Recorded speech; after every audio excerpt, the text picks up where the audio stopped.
when I make them sit in that chair, they're shocked at what they see, because from that angle, suddenly you're seeing wires hanging out of things and tissues that have never been picked up under a chair, and the dust that's on glass that from where they sit, because of the angle, you don't see. But it's just incredible that, it's a great exercise. It is a great exercise. Sit in the chair in the same spot that your primary decision maker would be sitting in, and just look and see what are they seeing. Hey, and welcome to the Difference Maker Revolution podcast. And the four of us are here today. So we have Jeanine, we have Steve, we have Jonathan, even though he is in Spain, and I'm here too. Ronan's here too. And we're going to talk about a subject that we're asked about quite a lot. No, let me rephrase that. A subject that Steve's asked about quite a lot, right, guys? We are all asked. Which is studio design, right? So we're going to talk about studio design tips, and in particular, the most important area of your studio, whether it's within one studio or whether it's a separate room. I know Steve prefers it to be a separate room. So, Steve, that's the restrooms, the bathroom. Well, they are important. Having restrooms is very important. And they are not the area that you are meant to be throwing all your offcuts and rejects that clients rejected. They are important. But more importantly, the design consultation space where you're selling from. And I see it all the time in Facebook groups where people are asking advice on whether they should take a space, and they're showcasing what they've done to a location, and quite often there isn't a selling space. There isn't anywhere where they can potentially project and sell all of the photos that they're taking.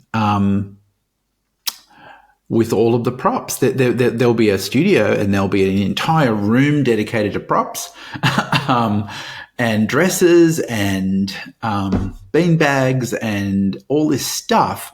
But there, in a lot of cases, is no space dedicated to showcase the final result, which is what the clients are there for. And if the intention is to run a business, how you make sales and how you make the money. So Jeanine, Steve said there about project. So, and I know you're great at projecting your voice already, right? So you don't need to learn that from Steve. I've been told by you that I talk too much. I don't know. I guess you have also said that I talk too loud as well. No, we never said that. We said you're able to project your voice. That's the projection you're talking about, right, Steve? That's exactly right. Exactly right. It's got to have an echo. No. So being able to project somewhere, and sometimes people are using the same space that they're photographing in, and that's perfectly fine. You can always project onto a white backdrop, or if you pull your backdrops up, you can project directly onto the wall.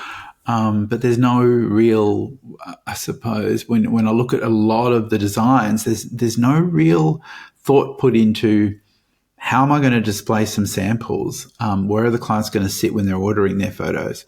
And by far, whenever we put projection into a studio, sales have skyrocketed rather than using a laptop or a screen. For that matter. TV, like TV. So I can't watch Netflix anymore? Well, no. Quiet time. You're meant to be working, Ronan. No Netflix while you're meant to be working. We could do a whole podcast on what Netflix shows Ronan watches. So Jonathan, tell us this. Like, what was your? Because you've been at a number of the workshops with Steve. Where you've gone through this whole, design consultation selling space.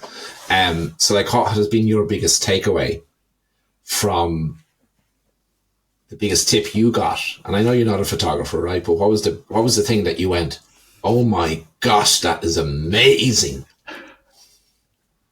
You're trying to test him now. Simplicity. Go on, elaborate a little bit. What do you mean by simplicity? So the design consultation space, which I love, is my favorite room in a studio because it's where all the money is made. Well, no, not really. It's where the money is taken, right? No, it's not actually that either.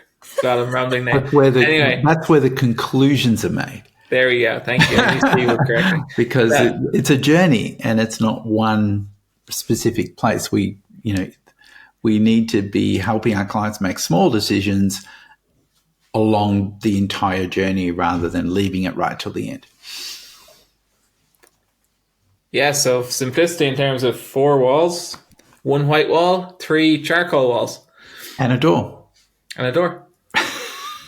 And you have the projector projecting onto the white wall. You have the couch, the 3.5-seater couch. That's not too comfortable. Not uncomfy, but not too comfortable either. Oh, you learned that one. It's like Goldilocks. Your Goldilocks. You have your dedicated sales software with Pro Select that you run using just a mouse and a keyboard. And there's some of Pavlov's little tricks in there as well. That's the reasons why. You have your artwork on display. So your coffee table in front of you. You have your treasure box, your 3XN treasure box there. You have your 3XN treasure box to your left. Up in your top left corner, you have what you want to sell most of. So your collection. Why is that, John? Why does that? Will you really listen to Steve? Did you pick up like the reason why that's up there in the top left? Yeah, most people, Steve calls it the penthouse because I don't know what the percentage, 56% of people are right brain or left brain oriented and they look up to their left when they're thinking. Right brain oriented. Right brain oriented and they look up to their left when they're thinking, so they're seeing the artwork. If you're like me, you look up to the right because I'm the other percentage.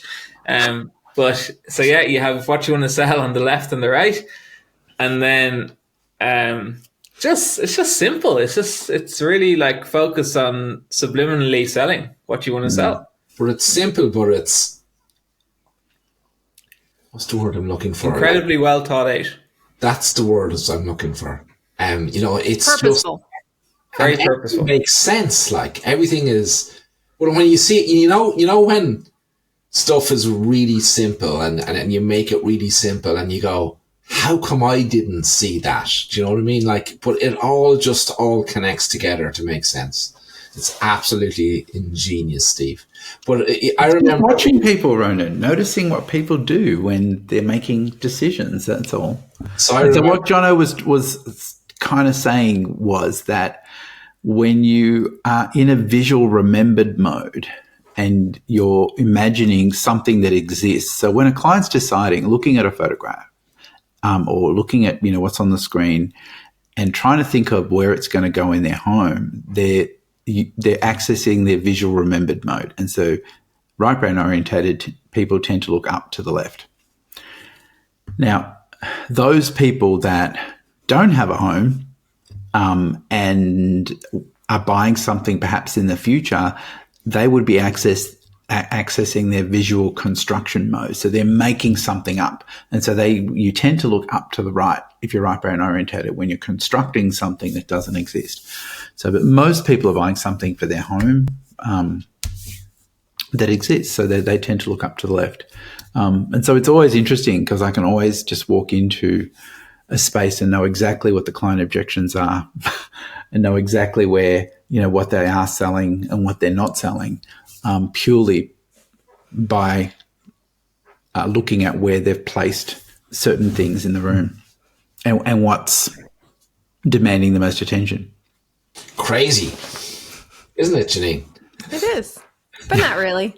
So, Jeanine, when Steve visited your studio, like, what was your, what hit you most in terms of saying, "Wow, I never thought of that. That's so obvious now that you say it." For me, it was pulling the table back. We had things set up to our design consultation room isn't the biggest, but it's not the smallest, right?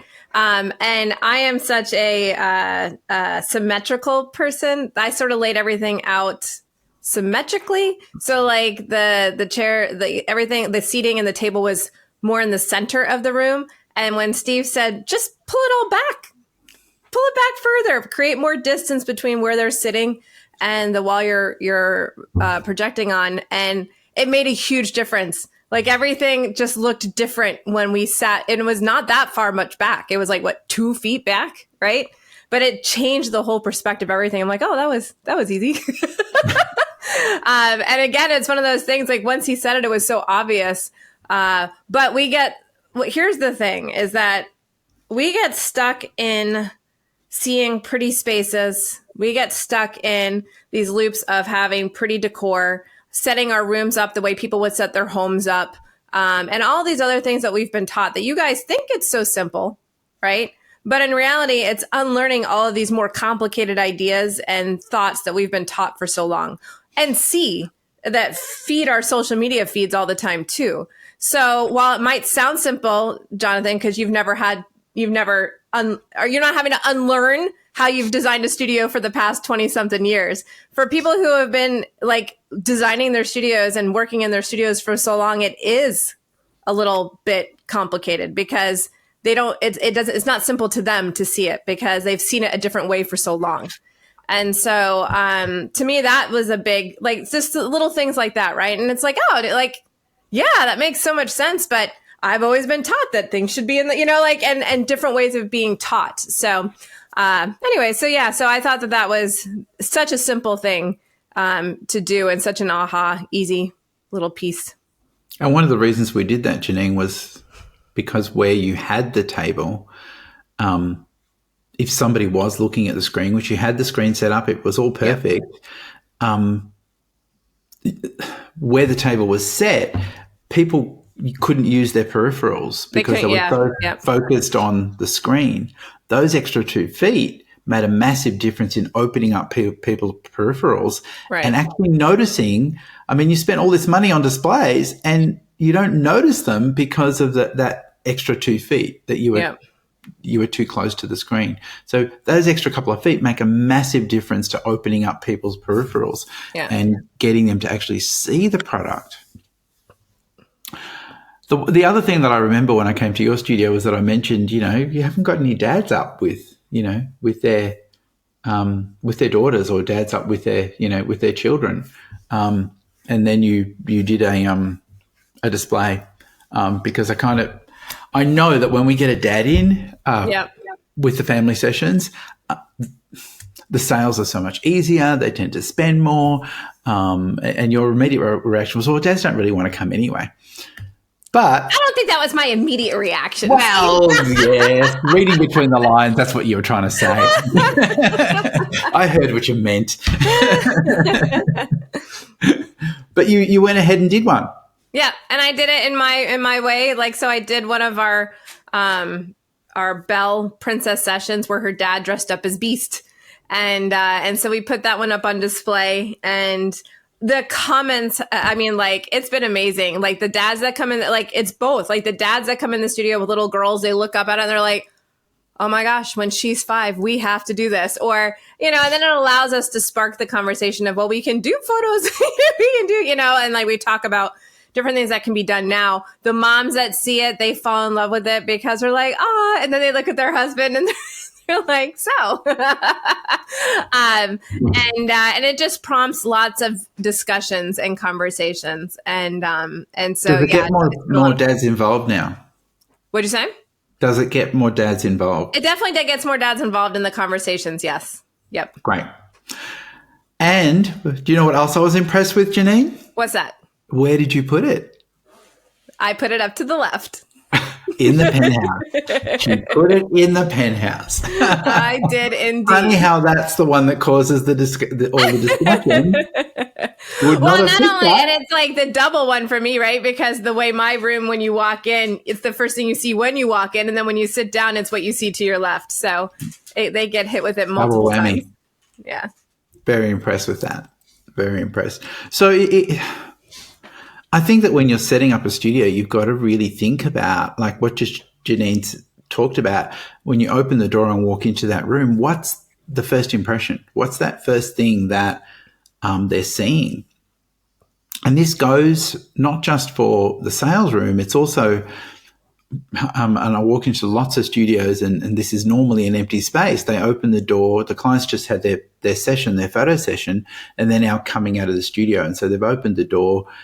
What do they see the moment they walk out of the door? Because in that moment, when a client's leaving that studio after having their photos taken, they're starting to try to put the pieces of the puzzle together as to what they believe you photographed and what they're going to be choosing or what they'd want to display in their home.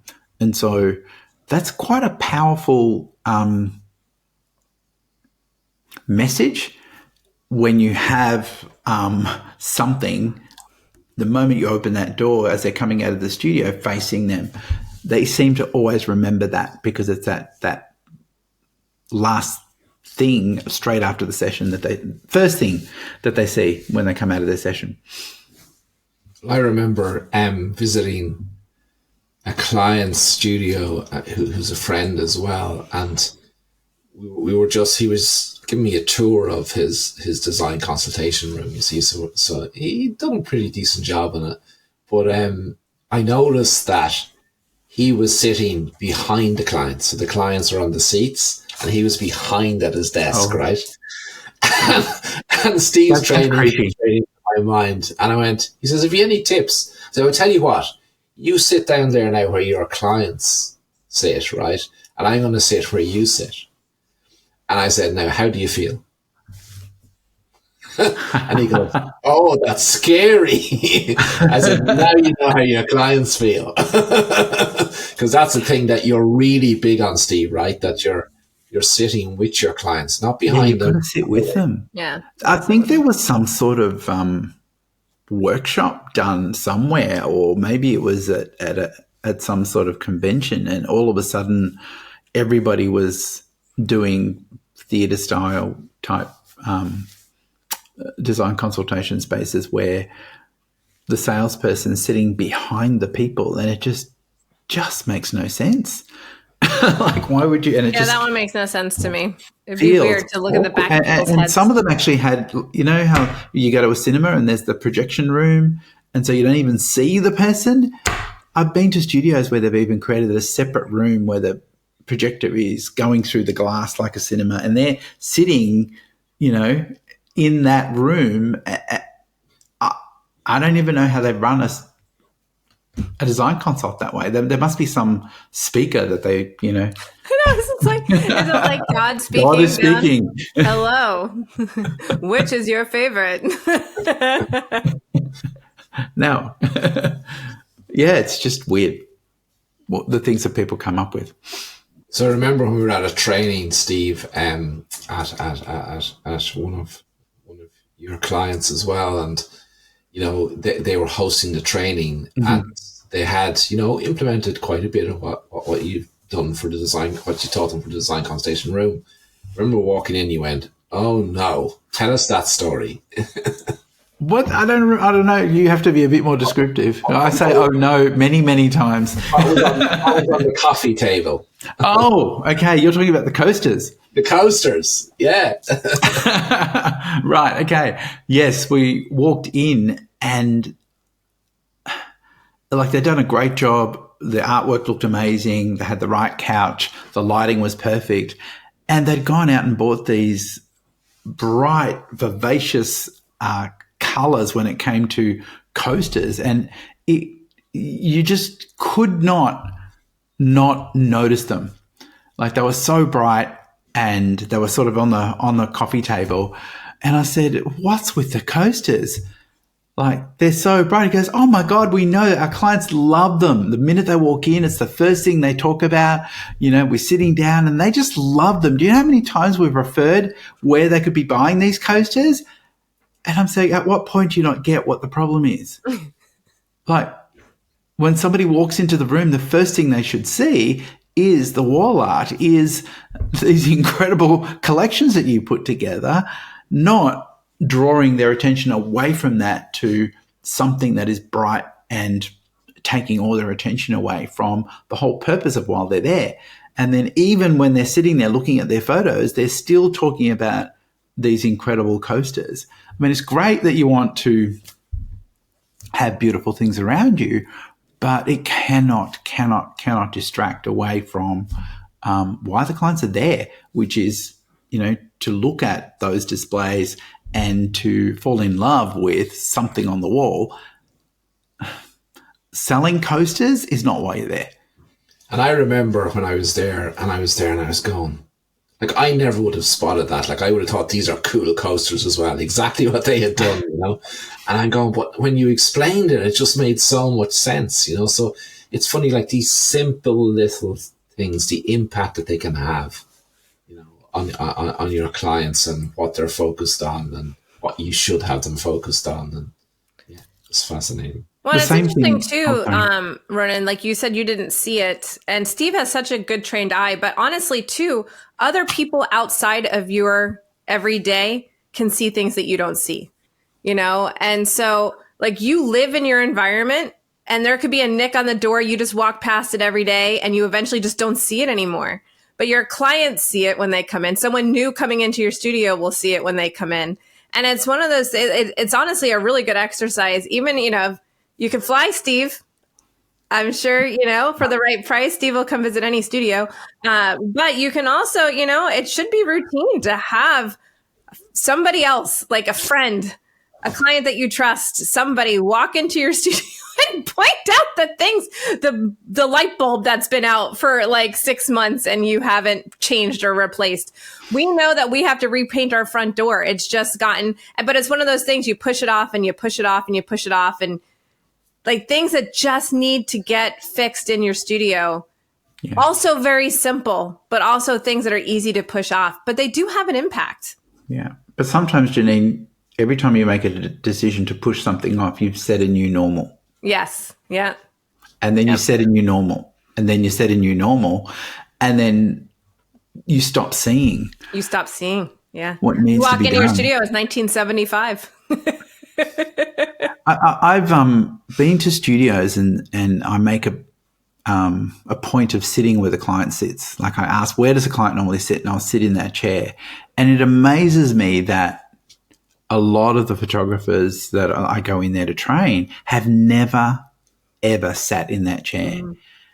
And when I make them sit in that chair, they're shocked at what they see, because from that angle, suddenly you're seeing wires hanging out of things and tissues that have never been picked up under a chair, and the dust that's on glass that from where they sit, because of the angle, you don't see. But it's just incredible that, it's a great exercise. It is a great exercise. Sit in the chair in the same spot that your primary decision maker would be sitting in, and just look and see what are they seeing. And it's interesting, Steve, you helped me put together I think it was after one of my meltdowns with why did my team want this one happen? Of your meltdowns. You very rarely melt down. And you asked me what my studio checklist, my morning checklist was for the team.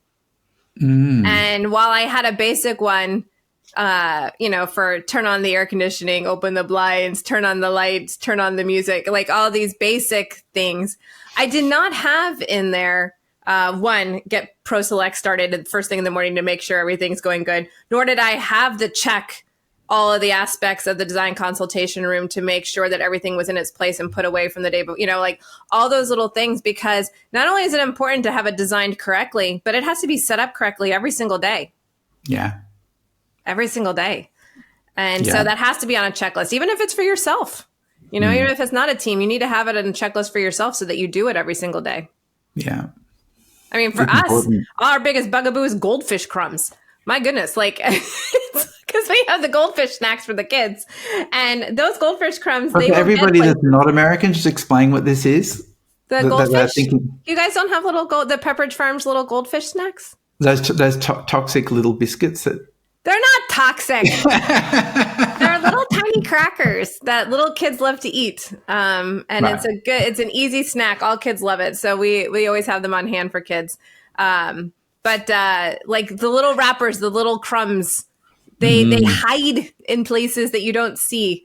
And then they need to be cleaned up they should be cleaned up in the afternoon, but definitely cleaned up in the morning as you get your day started. After every design consult, Yes. they need to be Yes. cleaned up. Swept, Because there's cleaned nothing up. worse. You walk in and you're about to set a client down and they've got to sit on somebody else's leftovers. Yeah. Yes. Not nice. Yeah. Not nice.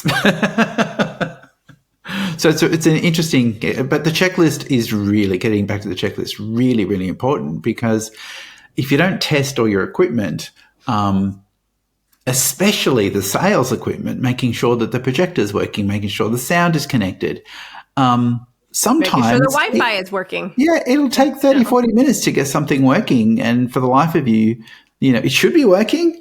But sometimes that obvious thing isn't so obvious, and it takes a little while to get it going. And you don't want to, for a client to walk in and you have to work Fiddle on that while they're there. Yep.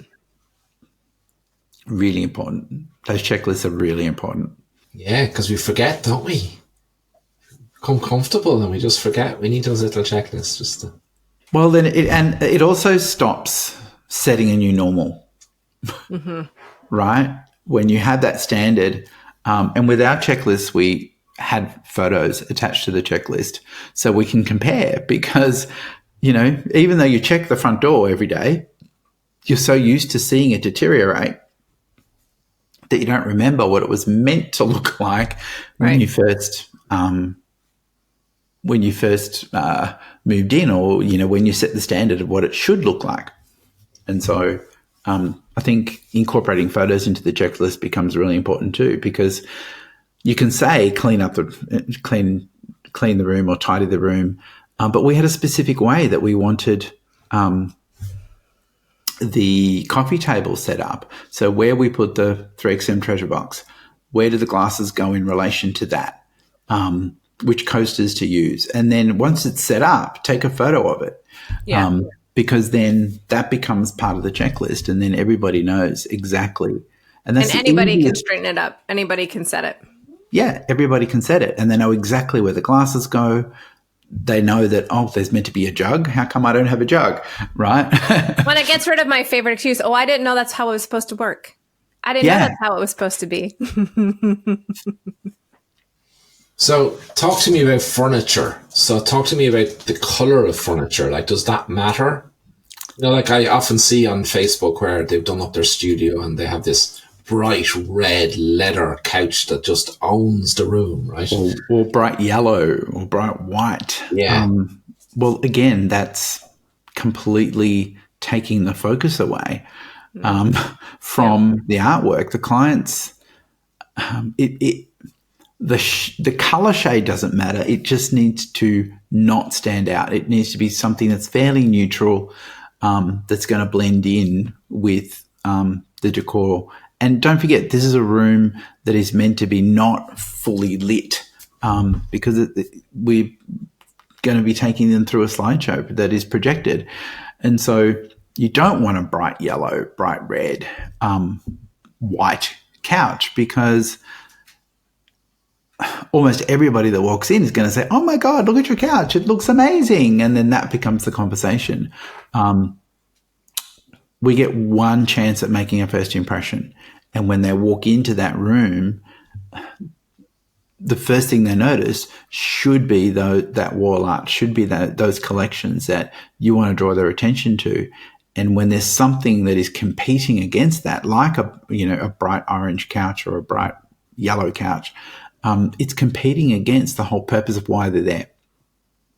And then you have to get their attention back to, what you want them to be looking at. And so it's important. The exact color, you can go within that spectrum of stuff that's just not going to stand out so much that the clients, it's the first thing they notice, and it's difficult for them to pull their focus back onto the artwork. So is it important? Yes, it is important. And what about the table itself then, the coffee table in your ideal setup? Like, are you looking for the same for that it sort of just blends in and doesn't stand out? Yes, so the coffee table needs to blend in, because what we want to stand out is the treasure box that's sitting on top of it. And so you don't want, I've seen coffee tables where it's a car engine that's been turned into and they've put a coffee table. It goes, oh yeah, the guys love it. When the grooms come in, they just love this coffee table. I mean, I've referred because the guy who made it for me, I refer him all the time. They absolutely love it. I'm like, okay, so they're coming in to buy photos and you've now referred them to somebody that's going to sell them a $2,000 coffee table. Like, it's drawn all the attention away from why they're there. It's consumed 15 to 20 minutes of conversation away from why they're there. And it's an awkward transition. Okay, well, let's get back to what we are actually here for, right? It's exactly. a hard transition back. And one that they're constantly coming back to. Mm-hmm. Like, I sat in on the sale and he was right. The guys love it. And they seem to bring it up multiple times during the design consultation, during the sale. Sometimes it's a distraction away from having to make a decisions, and other times the sale's not moving fast enough, and so they're filling in time. I mean, I'll put it even in a different spin, Ronan, too, to kind of to tell a story that maybe will help resonate with other people. So, like, even for the toys in the studio, we had to take them out of line of sight because kids would cut. So, imagine like a couch, the coffee table is an adult toy, right?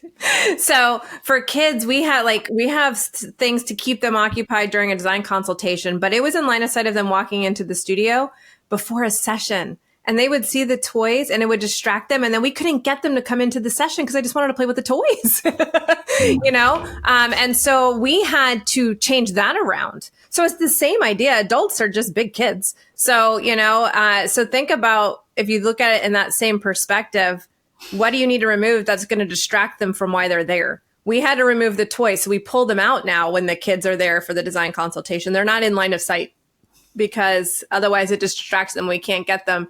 Try breaking a 2-year-old away from a toy to come take a photo. It doesn't go well. And then you got to wait for them to calm down. Then you got to wait for them to calm down. And yeah. Mum's upset. Yep. Dad's upset. And then what you had done, what you had purchased and put in a location for the best of interest worked against you. So, Jonathan, we have many, many, many members, right, who ask us about this. Even if I'm working from home and I just have one room, but a lot of these principles can be applied to any scenario. If you're going to your client's home, you should be projecting there. Like, there's so much of this that you can bring anywhere, regardless of how, where you do your design consultations. So tell us, Jonathan, I'm sold. How do I find out more about this? Well, the only place you need to be to learn how to implement this for your business is to join the Inner Circle. We not only have the coaching and the calls, but we also have the training that's going to show you exactly how to do this the correct way. And it will instantly add $800, euro, pounds to your next sale. So make sure that you click the link below. Join the Inner Circle today. We can't wait to see you inside. Bye for now. Bye, everyone. Bye, everyone. Click the link. Bye-bye.